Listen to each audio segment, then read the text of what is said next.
Júnior, acerta esse som para ele aí, tá? Glória a Deus. Aqui está o pastor Carlos Júnior. Vem cá, presbítero, vamos orar.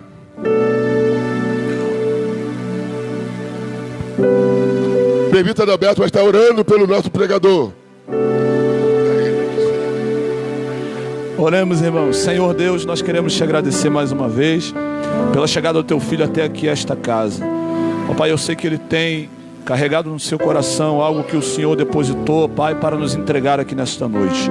Então usa o teu filho de maneira poderosa, para que nós saiamos daqui, ó Deus, cheios da tua presença e alimentados, ó Deus, pelo teu Espírito. Fala conosco, abençoa teu servo, em nome de Jesus. Amém. Glória a Deus. Quero saudar todos que estão aqui, os que estão em casa, com a gloriosa paz do Senhor. É um prazer muito grande poder voltar aqui na Transformando Água em Vinho, a convite do presbítero Adalberto, do pastor, que é o pastor presidente desta igreja, pastor Ricardo. Uma honra muito grande poder estar aqui cooperando mais uma vez e também revendo a nossa irmã adoradora Tayane Azaf, tá? Vim acompanhado da minha família, minha esposa e meu filho estão comigo, que é o Bernardo e a Cristiane, e eu quero meditar com você que está em casa uma porção da palavra de Deus.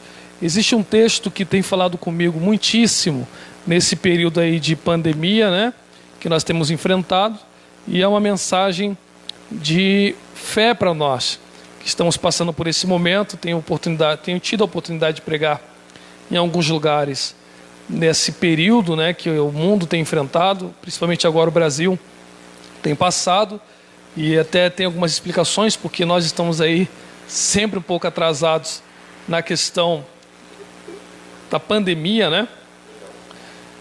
Essa questão do lockdown, ela não soluciona, ela só prorroga e vai demorando para a gente solucionar esse problema. Mas eu tenho uma mensagem para você que está aí na sua casa, para os que estão aqui me ouvindo, que vai ser um despertamento para a sua fé. Nós já estamos passando por um período em que o estado do Rio de Janeiro já está liberando muitas coisas, né? O culto foi liberado, alguns trabalhos foram liberados. Então eu tenho uma mensagem aqui para você que está em casa e também está aqui já caminhando para as atividades, assim, voltando um pouco ao normal. Então você que está em casa, não deixe de abrir a sua Bíblia em Juízes, capítulo de número 6. Juízes, capítulo de número 6, versículo de número 11. Juízes 6, versículo de número 11.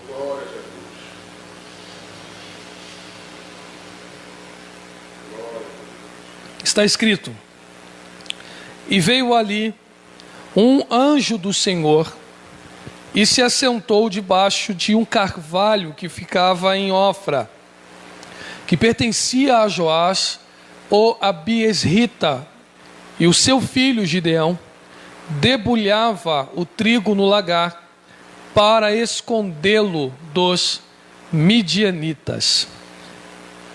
E veio ali um anjo do Senhor e assentou-se debaixo do carvalho que está em Ofra, que pertencia a Joás o Abiesrita, e o seu filho Gideão debulhava trigo no lagar.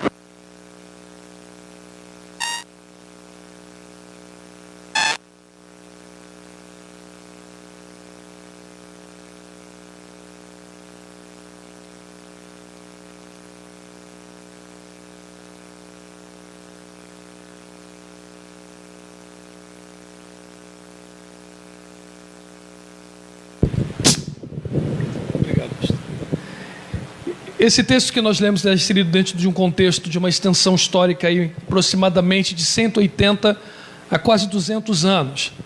E por mais que você tenha uma sucessão de juízes ao longo desse período, mais de 10 juízes, você tem um conteúdo que unifica este livro.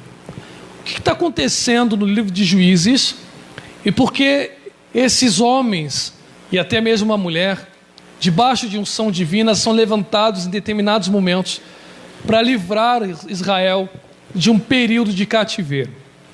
Bom, a grosso modo, o livro de Juízes acaba recebendo um adjetivo de livro das oscilações. E de fato é. Essas oscilações, elas ocorrem por uma expressão que se repete no livro, e a expressão é: não só naqueles dias não havia rei sobre Israel, como eles faziam ou tornavam a fazer o que parecia bem aos seus olhos. A ideia do livro de Juízes é a unificação do seu conteúdo sobre esses 2 versículos. A primeira ideia, não há liderança.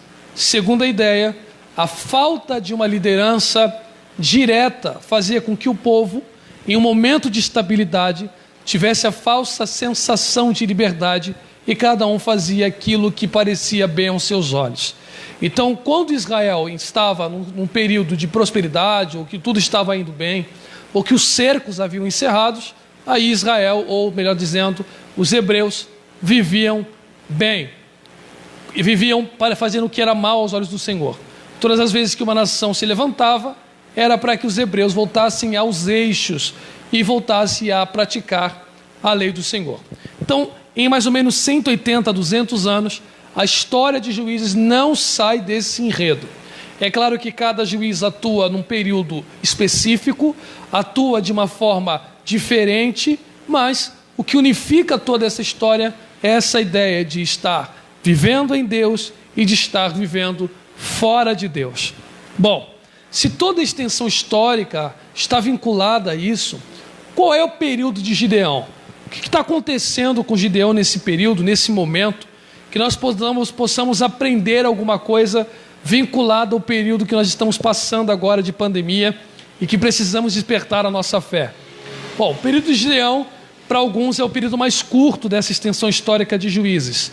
Dura aproximadamente 7 anos esse cerco, que o contexto de Gideão está inserido, e por mais que esse cativeiro de Gideão dure aproximadamente 7 anos, é o período em que Israel alcança o ápice da miséria. Em nenhum momento no livro de Juízes, acredita-se dessa forma, Israel alcançou a miséria como alcançou no período de Gideão. O que acontecia para que os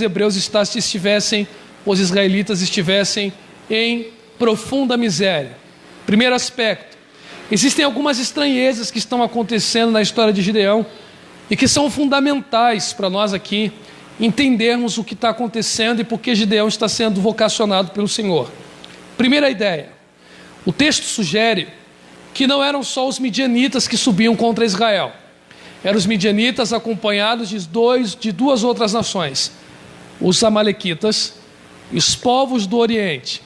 A unificação desses 3 povos, sendo o líder desses 3 povos, os midianitas, subiam a Israel, e a sensação que o texto nos dá era que exatamente no período da colheita. Então os hebreus passavam o ano todo no plantio, e no momento de desfrutarem do plantio ou do seu gado, esses 3 povos invadiam a nação e saqueavam a terra, e isso acontecia sucessivamente durante 7 anos. Já é uma estranheza. Por que estranheza? Porque quando você está em combate, um reino contra um outro reino, e este reino vê o seu adversário recuando por não ter capacidade bélica ofensiva para encarar a batalha direta, eles deixam aquilo que nós chamamos de espólio de guerra, né? Então, deixando isso para trás, as nações adversárias do povo de Deus teriam liberdade, sem nenhuma dificuldade, de saquear a terra de Israel, ou seja, o seu gado e o seu plantio, ou a sua colheita, estava aberta para que pudesse ser saqueada. Mas de alguma forma estranha, a ideia que os midianitas tinham na mente era destruir esse trabalho. Então, em vez de levarem esse trabalho para casa, eles dizimavam o produto dos hebreus. Não sobrava nem o gado, não sobrava nem a colheita. E, ao invés de continuarem avançando com o exército para matar os hebreus, a segunda estranheza também surge: nenhum hebreu morre. Se você ler atentamente do versículo 1 ao versículo 10, que é a introdução, a explicação do que está acontecendo ali na história de Gideão, você não verá nenhum israelita morrendo. Muito pelo contrário, eles, não vendo capacidade de encarar esses 3 povos, recuavam para covas, cavernas e fortificações. E aí os midianitas e os seus 2 companheiros não continuavam, não davam continuidade no avanço bélico, a fim aí de matar os israelitas. Então 2 estranhezas aparecem. Eles não estão invadindo para saquear e não estão invadindo para matar ou subjugar os hebreus, apenas para destruição de todo o produto que eles estão realizando. E obviamente eles vão encontrando a miséria. Estão plantando, não estão colhendo, estão tratando o gado e não estão desfrutando. O que resta para eles nada mais é do que alcançar a miséria. Talvez daí alguns acreditem que a história de Ruth esteja inserida exatamente dentro desse contexto, e por isso que Ruth, ou Noemi, com o seu marido e os seus 2 filhos, mudaram para os campos de Moabe, onde dão de encontro com a história de Ruth. Provavelmente é este período onde está tendo uma escassez, uma miséria muito aguda no meio do povo de Deus. Só que uma coisa me espanta nesse contexto. O que é que te espanta? Bom, uma coisa é você recuar de forma estratégica. Uma coisa é você recuar, repensar a estratégia de guerra para depois você avançar. Ou recuar a fim de que você tenha uma fortaleza, algum lugar de você se proteger e que você possa passar um período alimentando o seu povo a fim de cansar o seu adversário também. Mas a estratégia de Israel é simplesmente recuar na peleja e jamais durante 7 anos encarar a batalha direta. Isso me surpreende, porque se eles não morrem a fio de espada, morrerão na miséria. Então, ou eles enfrentam a luta com a possibilidade de triunfo, ou eles enfrentam a cova morrendo com a sua família na miséria. E surpreendentemente, durante 7 anos, não há um varão sequer que tenha a capacidade de encarar o adversário e cansar de assistir a sua família entregue à miséria. Em vez de encontrarem a peleja, as medidas são essas: 2. Primeiro, caverna. Segundo, cova. Primeiro, caverna. Segundo, cova. Aí também está mais outras estranhezas. E por que outras estranhezas ou esquisitices? Primeiro, vivo não vai para a cova. Cova é lugar para quem está morto. O que é que pessoas vivas, vendo a família caindo na miséria, estão se escondendo em cova? Cova é lugar para morto. Mas existem pessoas que antes de perderem já estão entregando os pontos e se comportando como mortos.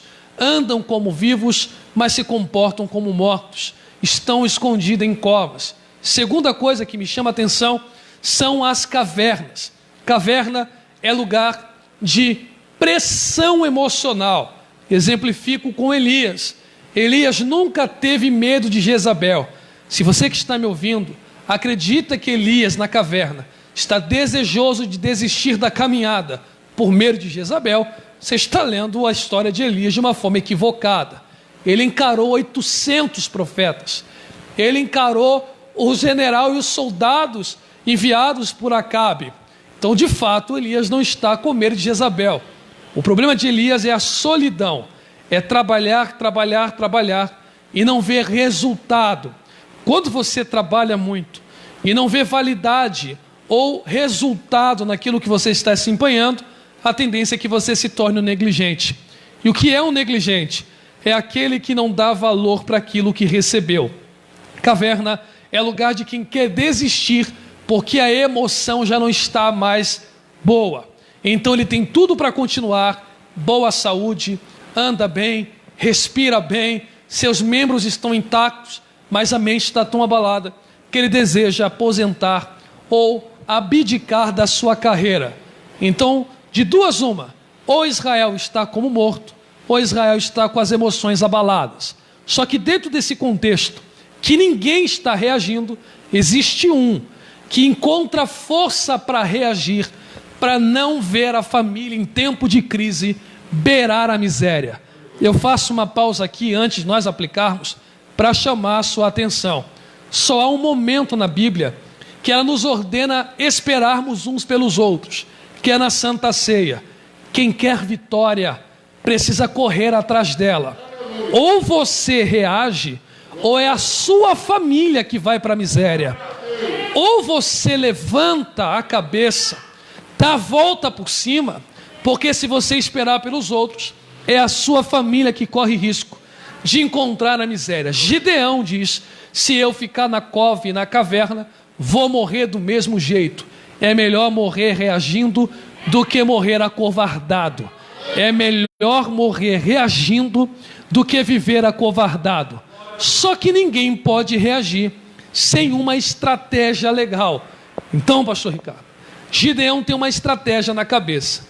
Ele sabe que o adversário, que está empurrando a família para a miséria e para o desastre, é mais forte do que ele. Sabendo que o adversário é mais forte, eu não posso encará-lo de qualquer maneira. Então Gideão cria uma estratégia completamente esquisita. Decide malhar trigo no lagar. Decide malhar o trigo no lagar. Lagar é lugar de você malhar, pisar a uva. Para você malhar trigo, eu vou dizer aqui de forma grosseira e rápida, para a gente aqui só ter uma ideia, você precisa de uma eira que mede aproximadamente 50 pés de diâmetro. Então a eira que mede essa 50 pés de diâmetro tem 2 serviços trabalhistas e 2 bois com carro que puxam com peso e as rodas vão malhando o trigo.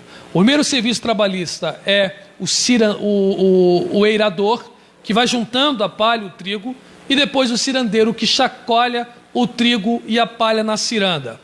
Só que o lagar é um lugar estreito e apertado, é uma rocha com uma cavidade central. Vou repetir, um lagar é uma rocha com uma cavidade central e com orifícios à sua volta. Você coloca a uva nessa cavidade central e em grupo, nunca sozinho, no momento da vide, você vai pisando a uva e o suco da uva vai sendo expelido por esses orifícios ao entorno do lagar. Primeiro, ninguém vai sozinho. Gideão vai sozinho. Segundo, malhar trigo precisa de espaço. Gideão está no lugar estreito, apertado. Terceiro, a sua família é a mais pobre da tribo. Quarto, ele é o menor de uma família que é a mais pobre de toda a tribo. Ou seja, Gideão tem todos os motivos do mundo, humanamente falando, para não reagir ou jogar a culpa em outro.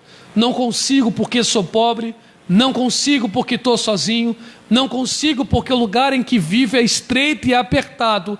Mas a ideia de Gideão, de estar na rocha, é se ocultar do adversário que está do lado de fora. Tem como você explicar um pouco melhor, Carlos?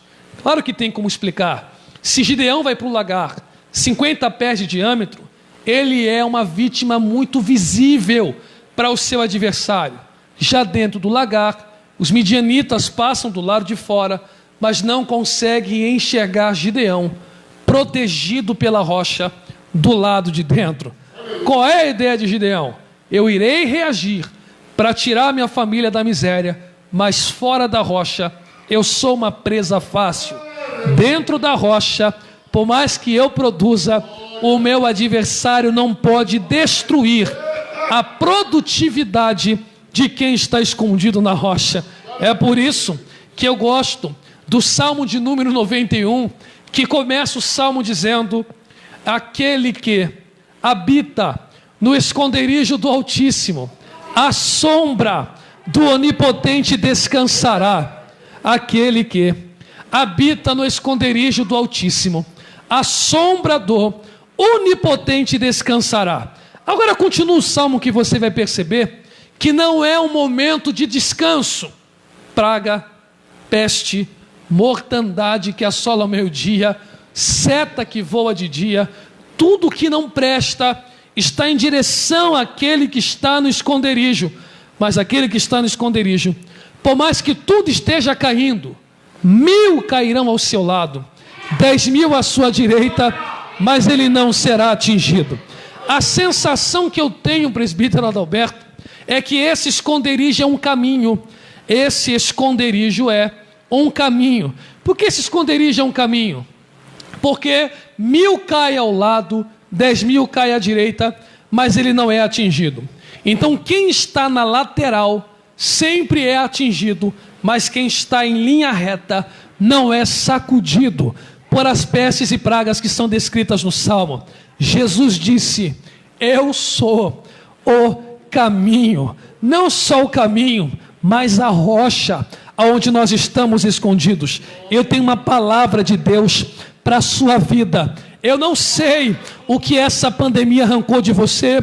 Talvez não arrancou saúde, mas arrancou finanças. Talvez não arrancou finanças, mas arrancou a emoção. Talvez não há emoções, talvez arrancou alguma situação da sua vida, mas não é momento de você estar na caverna, na cova ou em fortificações, porque a igreja de Cristo não está na defensiva, a igreja está na ofensiva. Pedro, sobre esta rocha eu edifico a minha igreja, e as portas do inferno, ele que arrume uma tranca, ele que arrume outro cadeado, pois as portas do inferno não prevalecerão contra ela. Aonde quer que você esteja, seja no seu carro, no seu trabalho, na sua casa, no seu quarto ou na sala, eu te provoco a estender a sua mão em direção à sua casa e começar a profetizar debaixo desta palavra. Quem está escondido na rocha não é atingido por praga, por peste. Eu vim profetizar que esse momento de peste vai passar e a tua família não vai ficar na miséria. Eu vim profetizar que este momento de miséria vai passar, mas a sua casa não estará na mão do adversário. Será que você tem fé para isso? De fazer da sua casa um ambiente de batalha, estendendo as mãos e profetizando, porque ele disse: eu vos dei ordem e autoridade para pisar em serpentes e em escorpiões. O diabo já está arrumando a maleta, porque na tua cabeça ele não se anda mais, na tua vida ele não se anda mais. Meu Jesus, será que você está recebendo esta palavra na sua casa? Está profetizando junto esta palavra? Vai, Gideão. Ora, Gideão também tem outro segredo. Qual é o segredo? Gideão está abatido. Abatido por quê? Porque por mais que ele esteja produzindo, o ser que o visita no lagar já o recebe com uma palavra: o Senhor é contigo, homem poderoso e valente. Mas Gideão diz: ó meu Senhor, se o Senhor está conosco, por que tudo isto nos sobreveio?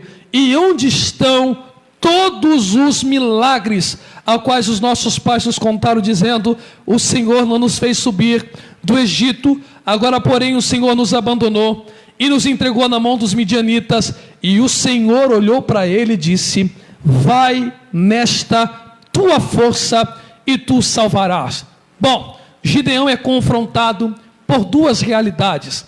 Primeira realidade, a do questionamento: se o Senhor é comigo, isso não estava acontecendo.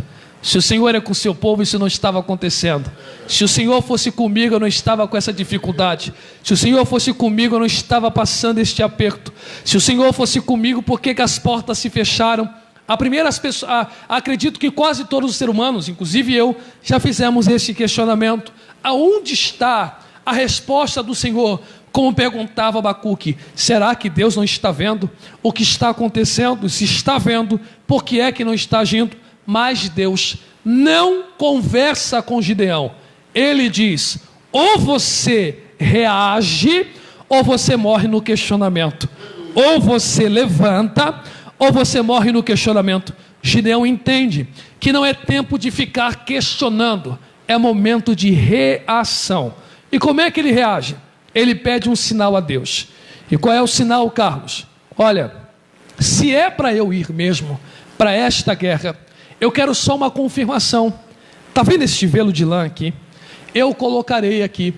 E quando o orvalho, ou seja, o sereno descer, eu quero que este velo seja encharcado e a terra à sua volta esteja seca. E depois ele pede o inverso. Existem algumas interpretações que as pessoas dão para esse sinal de Gideão. A mais simples, ele só quer uma confirmação. Mas eu gosto da visão judaica, porque os judeus comparam Gideão com o velo de lã. Em que aspecto? Na cultura que Gideão está inserido, velo de lã não tem valor nenhum. E velo de lã você encontra em qualquer canto. Então Gideão é aquele velo de lã. E Gideão está dizendo: está vendo, Senhor? É isso aqui que eu sou. Eu sou mais pobre, minha família é mais pobre, eu sou menor. Todavia, contudo, entretanto, eu não quero pedir que o Senhor mude a minha natureza. Eu só quero pedir que o orvalho desça sobre o velo. Orvalho na Bíblia Sagrada também tem vínculo com bênção divina, porque está vinculado ao plantio. Então Gideão está dizendo: Eu não preciso mudar de endereço. O que eu preciso é estar encharcado para a peleja. Eu não preciso ir para a peleja quando me tornar um pregador, uma cantora, alguém reconhecido. O que eu não posso aceitar é estar seco. Então meu pedido é esse: me encharca com o que vem do céu, porque enquanto o que vem do céu descer sobre a minha vida, meus adversários secarão a minha volta. Eu vou repetir para você que está ouvindo em casa, porque os que estão aqui já entenderam. Eu vou repetir: se o que vem do céu encharcar a minha vida, meus adversários secarão a minha volta. E ora, disse Paulo, o contexto é de uma guerra dentro da igreja, mas Paulo está dizendo: pois as armas das nossas milícias não são carnais, mas poderosas em Deus, para a destruição das fortalezas. Mas as armas das nossas milícias não são carnais. E nem deve, porque a nossa luta não é contra a carne nem contra o sangue. E sabe o que eu acho engraçado, pastor Ricardo? Tem muita gente nos ouvindo em casa que era machão, sabe? Era de briga, não recuava numa briga, não levava desaforo para casa. As mulheres brasileiras são assim também, não gostam de levar desaforo, não é? E nós somos estimulados assim. Eu mesmo fui criado numa época como se eu fosse muito velho, né? Mas quando eu fui criado, eu já estou com 32, completo 33 em novembro. Mas quando eu fui criado, você tinha que ser macho, né? Então não tinha esse negócio de chama a mamãe para defender. Eu fui criado assim: se apanha na rua, apanha em casa. Então não tinha como levar desaforo. Então ninguém gostava de levar desaforo.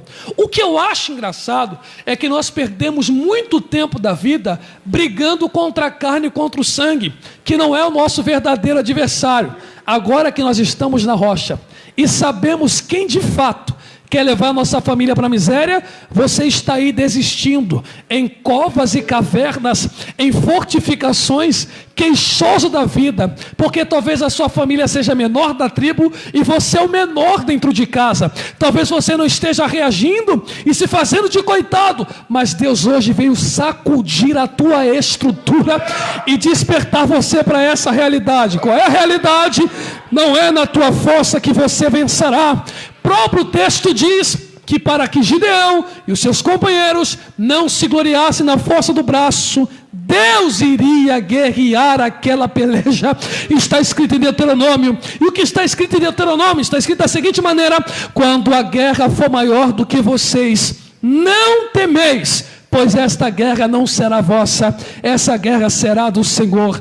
Esta é a noite que fez o nosso Deus. É a tua oportunidade essa segunda-feira de levantar a cabeça e dizer para o seu verdadeiro adversário: se eu não posso, ele pode; se eu não consigo, ele consegue.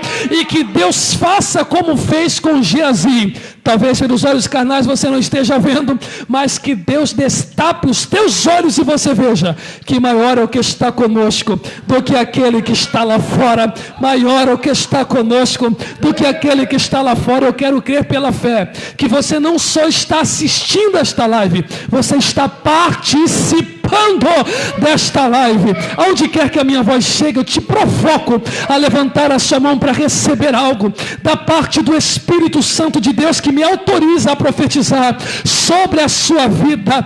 Teu adversário secará na tua volta. Teu adversário secará na tua volta. Seu adversário secará na tua volta.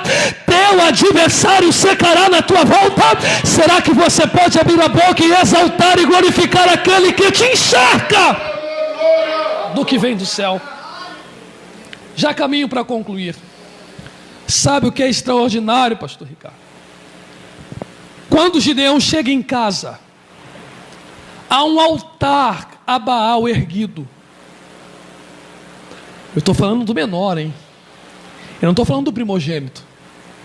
Ele chama alguns servos, pega uma corda, amarra a corda na estátua e puxa a estátua, sem dar satisfação para ninguém. Gideão entra no lagar, com a família na idolatria, mas sai do lagar tão encharcado. Bendito seja Deus, que o trono de Baal foi derrubado pelo menor. Eu vim profetizar para você algo, que Deus faz do caos uma oportunidade de vitória. Você quer ver? No princípio criou Deus os céus e a terra estava sem forma e vazia. Havia trevas sobre a face do abismo. O Espírito de Deus pairava sobre a face das águas e disse Deus. Deus fez o que era bom dentro de um estado caótico e desordenado. Deus fez tudo dar resultado num estado caótico e desordenado, por meio da sua luz e pela força da sua palavra. E eu vou terminar essa curta mensagem, porque é live, te dizendo algo para você receber na tábua do seu coração. Quando a luz de Deus entrar na sua casa, Baal vai ter que bater em retirada. Olha, eu não quero ofender a família de ninguém, pastor Ricardo, mas se for para cair, que caia a casa de outro, mas a casa que está marcada com o sangue do Cordeiro. Oh, eu estou sentindo a presença do Espírito Santo de Deus. A casa que está marcada pelo sangue do Cordeiro não será destruída. A prova vai passar do lado de fora, mas não vai afetar a comunhão da sua família do lado de dentro. Eu vim profetizar que o ano de 2020 está levando muitas coisas materiais, mas elas voltam, porque diz a Bíblia que é um tempo determinado sobre todas as coisas debaixo do céu. Há tempo para chorar, há tempo para sorrir. E o tempo de sorrir voltará, mas a sua família estará guardada dentro da rocha para a glória do nome de Jesus. E eu quero fazer uma oração por você.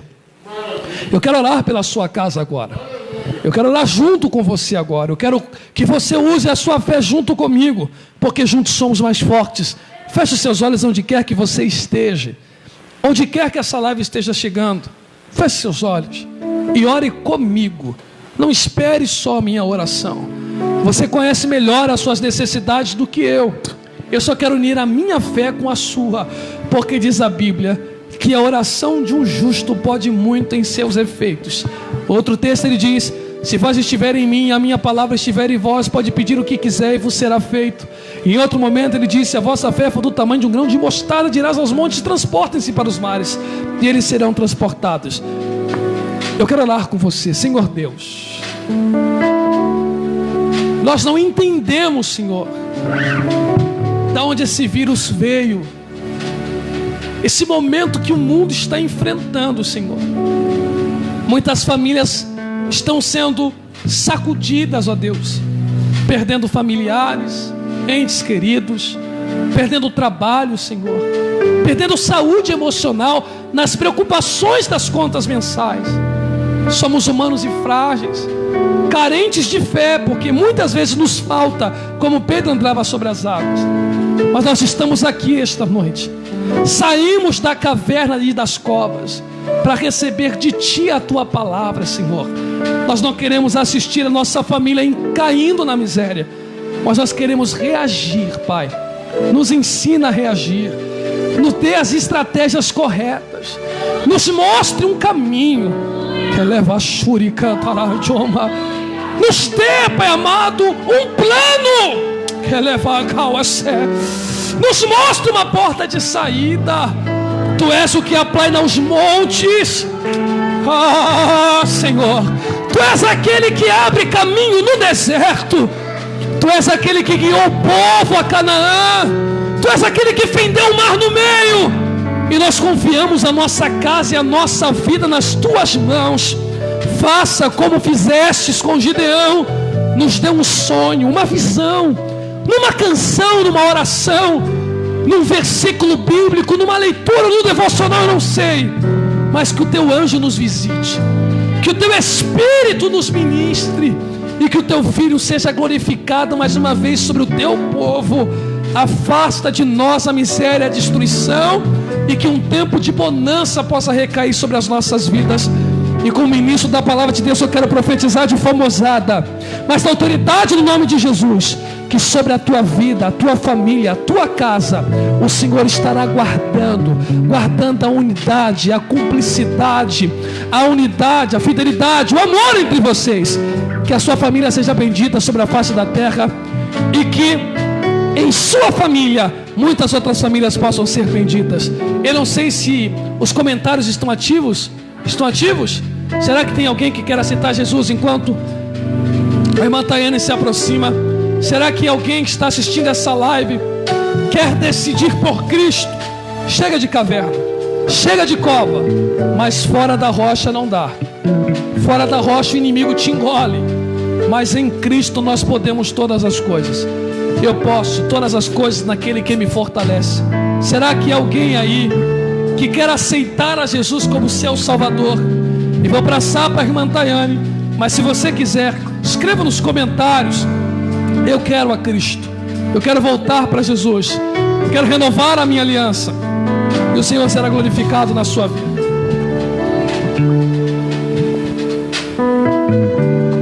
Glória a Deus.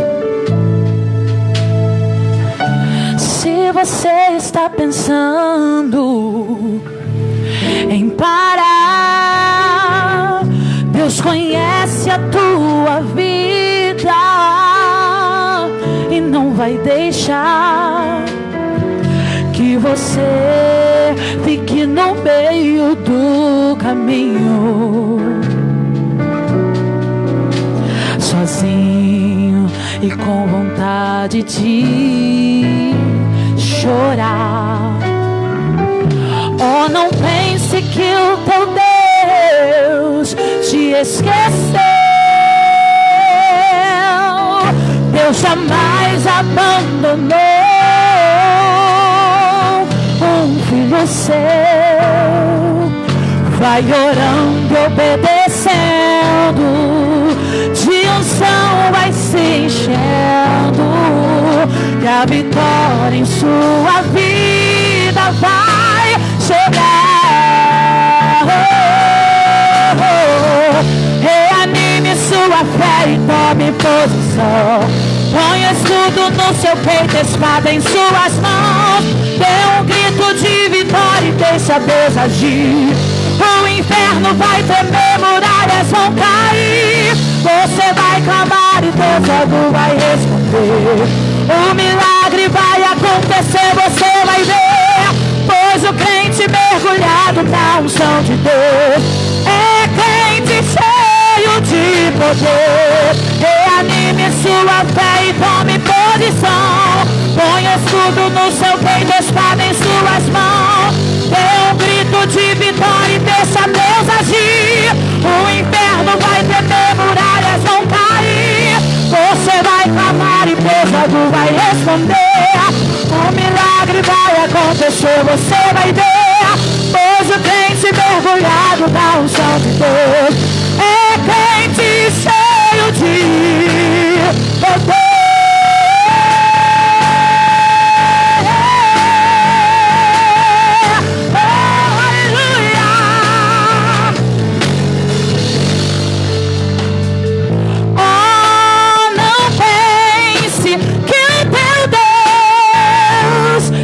Esqueceu.